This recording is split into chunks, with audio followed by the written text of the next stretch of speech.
gang? It's your boy with the fat SwaggyReacts, and we are back with another reaction video, man. And yo, today, man, like we're gonna check out something a little different today. You know what I'm saying? I mean, 'cause I know we normally do like, you know, the normal music, comedy, and you know, scary as well. You know what I'm saying? But today, man, I'm not even gonna lie, I found this guy because other reactors was reacting to him and bro, apparently like he's dope. You know what I'm saying? And like the person we're talking about is Jordan Peterson. This is my very first time hearing about this man, but like we finna go ahead and do our little research. So Alexa, who is Jordan Peterson? According to Wikipedia, Jordan Peterson is a Canadian clinical psychologist, YouTube personality, author, and a professor emeritus at the University of Toronto. Peterson began to receive widespread attention as a public intellectual in the late 2010s for his views on cultural and political issues, often described as conservative. Wow, really? Okay, so hey, I mean, it sounds like this guy is very, very, very interesting, man. So we're gonna go ahead and check it out. Today we're gonna be checking out. This is my very first reaction. I'm like Jordan Peterson. Calmly demonizes like feminism in front of two feminists. So like, share, comment, and subscribe, man. Tell me how you guys feel down in the comment section, and if you guys want more, get this video to 200 likes, and just tell me down in the comment section as well. You know what I'm saying? So without further ado, man, let's go ahead and check it out, man, because I'm excited about this. Let's go.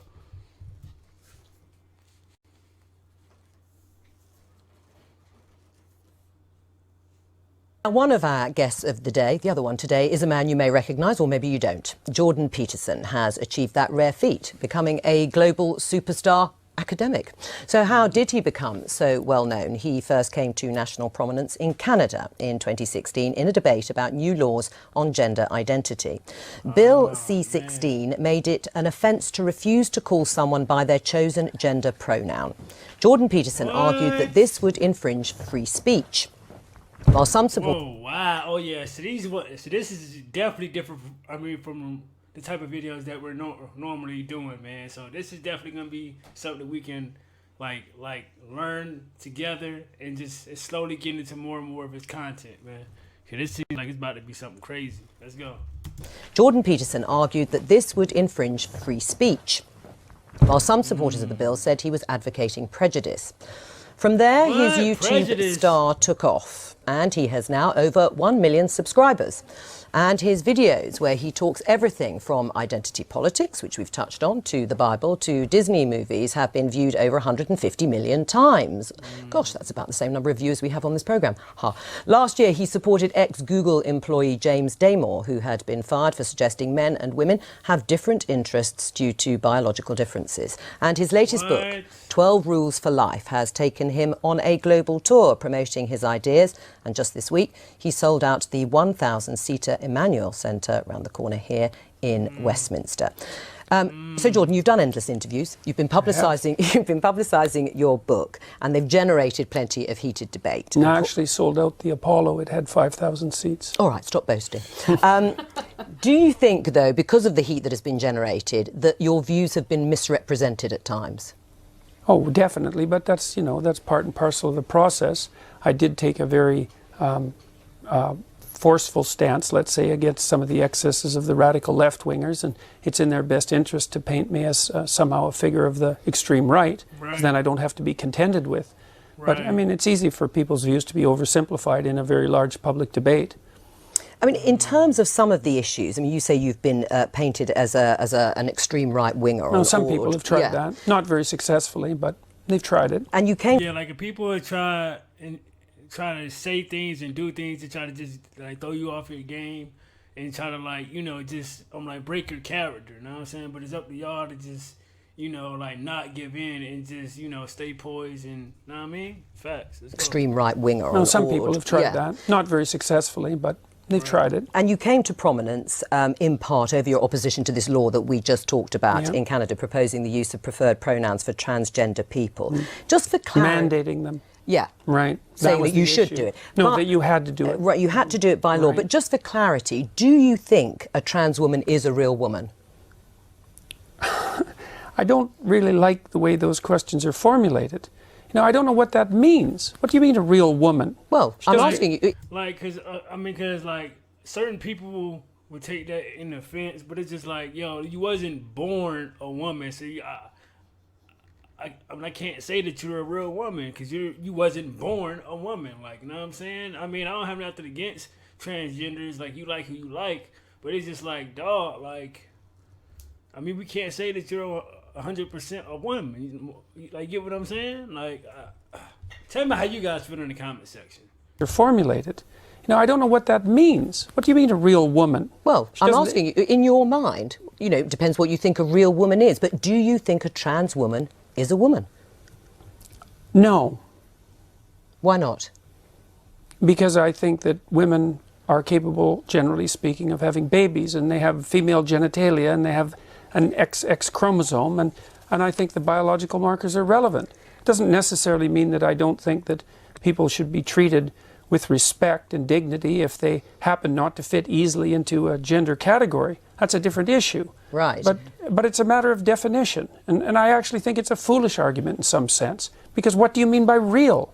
Well, I mean, you've just clarified that, though. You don't think that a trans woman is a woman. And do you think that that is what is behind or explains your opposition to this idea of a law mandating you to use a preferred pronoun, is because you don't actually believe that that's the truth, that a trans woman is a woman, and therefore you can't use that pronoun? No, that's not my argument at all. Really?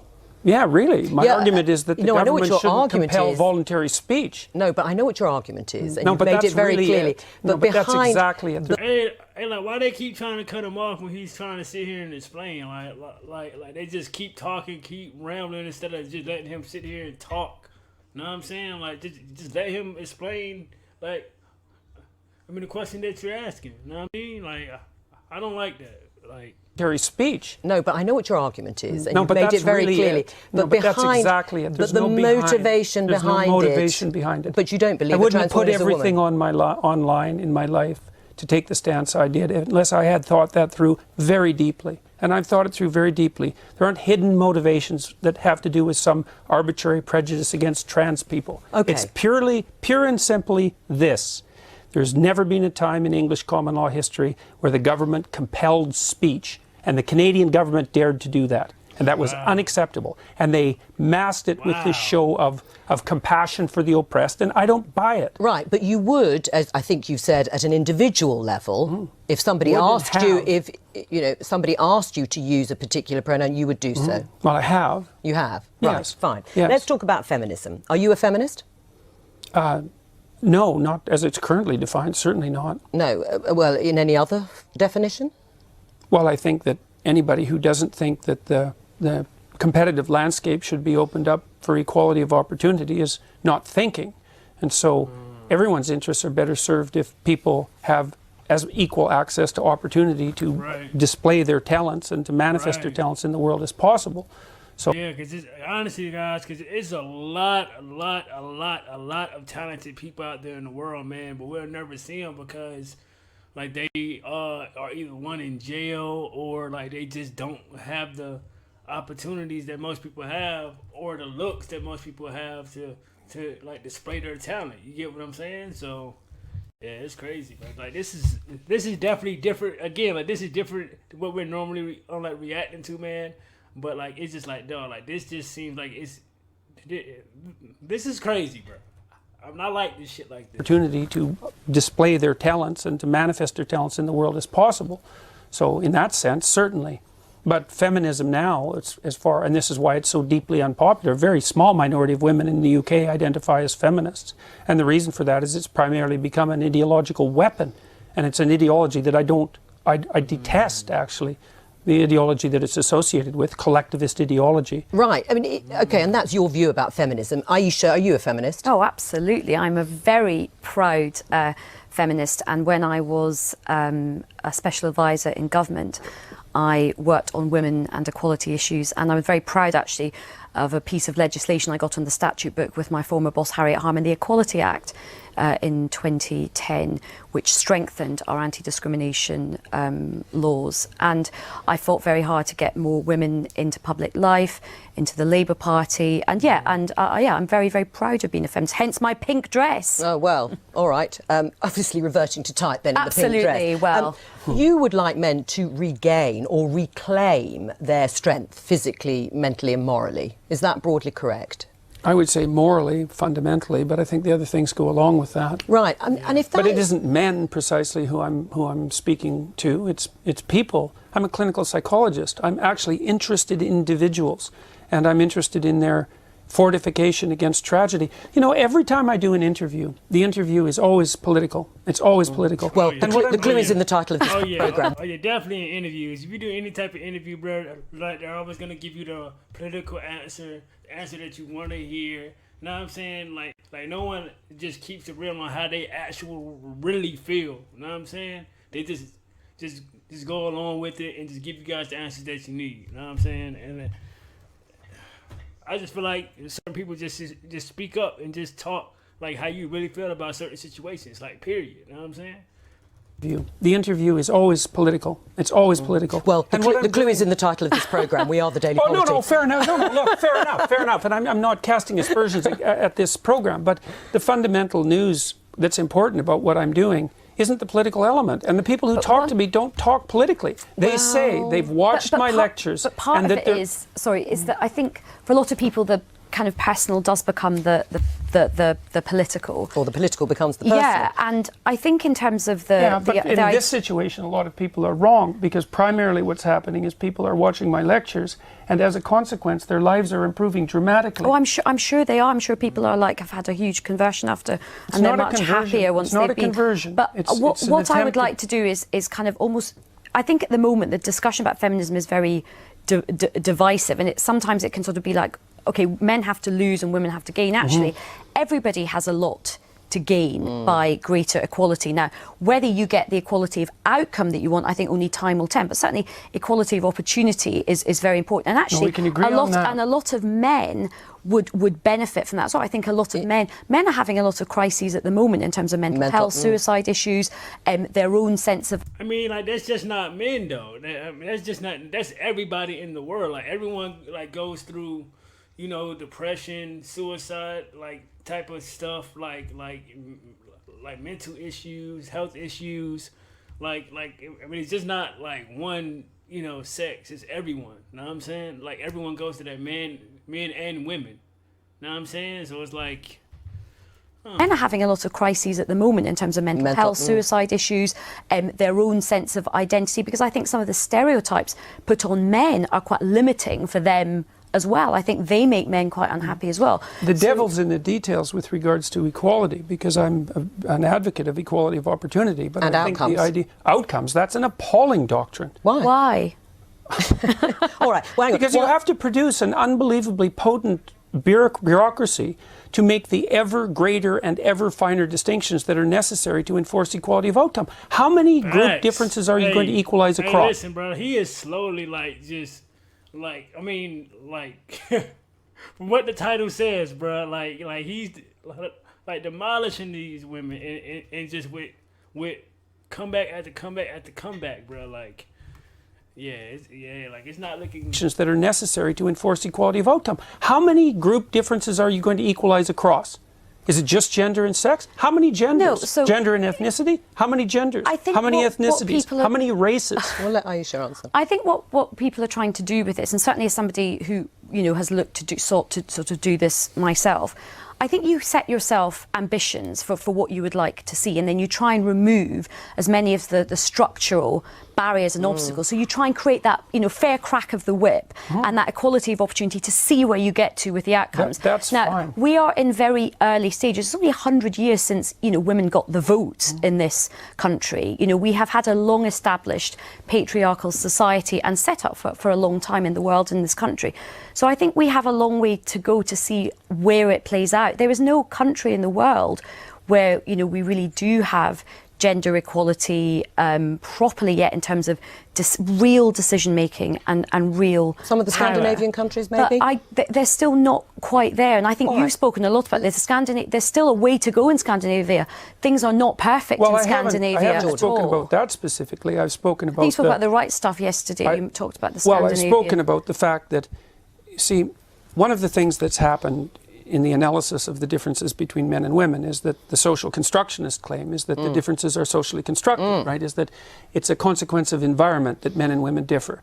But what the scientific literature indicates is that as cultures become more egalitarian, like they have in Scandinavia, the differences between men and women actually increase rather than decreasing, which is a direct repost to the social constructionist view. So they just deny all that. The biggest differences in the world in interest and temperament are between Scandinavian men and women. It's exactly the opposite of what everyone predicted. Yeah, hey, listen, bro. Like, we can learn a few things from just watching, like, this guy videos, man. Because I'm definitely learning right now, man. Like, and this is, like, real dope, man, to know these type of things now. You know what I'm saying?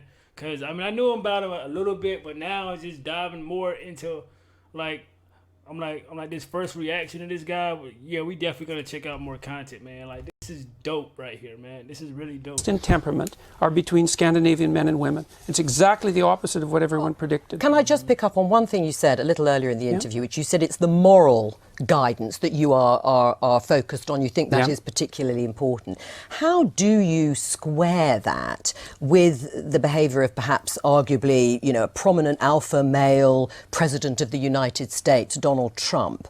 When his behaviour, I mean, he is accused of having an affair with a porn star when his wife was pregnant. How does that fit with morally reclaiming? Well, I would say that was rather clearly immoral. Right. Yeah, but you would still, not to be a target for emulation. But you still would have voted for him over Hillary Clinton as... I mean, bro, like, okay, again, because he's trying to say that, just because he had sex, but... or whatever, he had sex with a porn star because his wife was pregnant. He like he shouldn't have got like elected to the office because of that. Okay, but it's like, how can you say that? Like, because we still had was it George Bush or something that was getting some topic in there and whatever. People tried to get him out of there, but it's just like, bro, like, women, I don't know, man. Like, this is. Like, she just can't say that, bro. She can't just say you still would have voted for him regardless. No, bro. Like, I don't know, man. Like, would have voted for him over Hillary Clinton as an identity politics. I mean, it's just how none do of that you was on the table, and I said I might have voted for him on a whim. That's all. But you also did say you started out feeling quite close to Hillary Clinton. Can I just come on the very quickly, because we've got to move on. In a way, I don't care what Trump does in terms of his private life, but what I don't have is him stopping or potentially stopping other women having agency over their reproductive rights, and lots of men taking those decisions. It's all about where the moral outrage lies, and what's more morally outrageous in people's eyes. Is it his behaviour or the identity politics for you on the... Anyway, we'll have to discuss this another time. Hey, man, shouts out to Jordan Peterson, man, and wow, bro, like, we definitely gotta check out more content, man. Like, tell me how you guys feel about this interview, man. Like, how do you guys feel about everything that they talked about? And I definitely need to know like what else to react to next, because like, we definitely need to talk about this in the comment section, because it seems like it's a lot of like mixed emotions about this, and like, we could definitely talk about it down in the comment section. So like, let me know like what else to react to from Mr. Jordan Peterson, man. Like, send me some links to some videos, to my social media, or down to in the comment section. And again, just explain to me how you guys feel, man, and we can talk about it down in the comment section. Get this video to 200 likes, so we definitely gonna see like what else we can react to from like Jordan Peterson, man, and SRT gang. I am out this thing, man. Let's get it.